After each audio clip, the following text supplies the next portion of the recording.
آقا علیہ الصلوۃ والسلام کی بارگاہ میں ایک غلام حاضر ہوتا تھا. یہ وہ غلام ہے کہ جو سرکار سے تو پیار کرتے تھے، سرکار کو بھی ان سے بڑا ہی پیار تھا. اور صحابہ کہتے ہیں کہ ہم جب حضور کسی معاملے کی وجہ سے پریشان ہوتے، کسی معاملے کی وجہ سے حضور کے چہرے پر پریشانی کے آثار ہوتے، تو ہم دعائیں کرتے تھے کہ آج وہ صحابی آ جائیں، حضور سے باتیں کریں، حضور خوش ہو جائیں. کیا کمال ہو گیا یار اس صحابی کا، کیا مقام ہے کہ جن کی وجہ سے سرکار مسکرا دیں. حالانکہ کائنات کی مسکراہٹ کی وجہ میرے نبی ہے،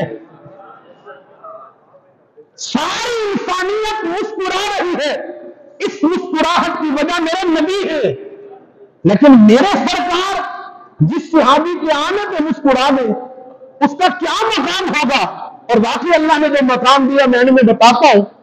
وہ صحابی اچھا ان کا کیا طریقہ تھا، حضور کیوں خوش ہوتے تھے. دیہات سے یہ تشریف لاتے تھے صحابی، جنہیں اعرابی کہا جاتا ہے. حضور علیہ الصلوۃ والسلام کی بارگاہ میں آنا تو مارکیٹ سے کچھ نہ کچھ حضور کے لیے خرید کر نہیں لے کر آنا. سرکار کی بارگاہ میں آتے، آقا علیہ الصلوۃ والسلام کی بارگاہ میں پیش کرتے، یا رسول اللہ قبول فرمائے. نبی کی شان ہے، نبی ہدیہ کو واپس نہیں کرتے، یہ انبیاء کی شان ہے. تو ہدیہ ہوتا سرکار قبول کر لیتے. کچھ دن بعد آتے بارگاہ رسالت مآب میں حاضری ہوتی، یا رسول اللہ صلی اللہ علیہ وسلم میں نے آپ کو فلاں دن کچھ تحفہ دیا تھا. جی صحابی دیا تھا. یا رسول اللہ وہ دکاندار پیسے مانگ رہا ہے، پیسے دے گا کہ میں اسے دوں. سرکار مسکراتے، آقا فرماتے صحابی میں نے تو نہیں کہا تھا میرے لیے خرید کر لاؤ، میں نے تو نہیں کہا تھا تم ہی لے کر آئے ہو، پیسے دو. پھر رو کر عرض کرتے، یا رسول اللہ غریب ہوں پر دل میرا بھی کرتا ہے کہ آپ کی بارگاہ میں کچھ ہدیہ پیش کروں. دیگر صحابہ آپ کی بارگاہ میں تحفے تحائف دیتے ہیں، آقا دل میرا بھی کرتا ہے کچھ پیش کروں، اس لیے لے آتا ہوں. صحابہ کرام فرماتے ہیں حضور بڑا ہی خوش ہوتے.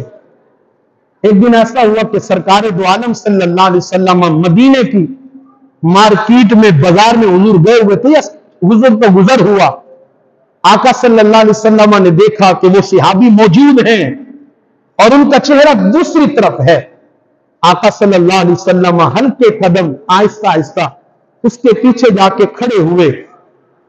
آقا علیہ الصلوۃ والسلام نے اس کی آنکھوں پہ ہاتھ رکھا اور حضور نے اپنے ہاتھوں کو انگلیوں کو دبایا کہ بتاؤ میں کون ہوں. سرکار بول نہیں رہے، اشارتاً دبا رہے تھے بتاؤ میں کون ہوں، لیکن وہ بغیر اس کے کہ بتائیں سرکار کون ہے، بلکہ چپ رہے اور سرکار کے پیٹ کی طرف قریب ہوئے.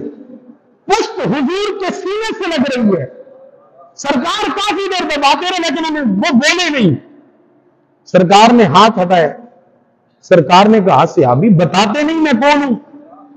یا رسول اللہ بتانے کی کیا ضرورت ہے، آپ تو یہاں میرے قریب کھڑے ہیں. آقا آپ گلیوں سے گزر جائیں، کئی دن گلیاں مہکتی رہتی ہیں،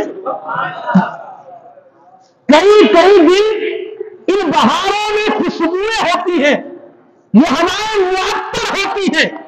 آقا آپ کہاں سے ملے، یہ ہوائیں بتا دیتی ہے کہ سرکار کا گزر ہوا ہے.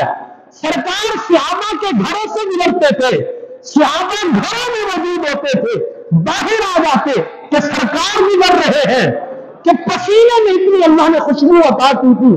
آقا آپ کا تو پسینہ بتاتا ہے، یہ خوشبوئیں بتاتی ہیں کہ سرکار آئے ہیں، سرکار آ گئے ہیں.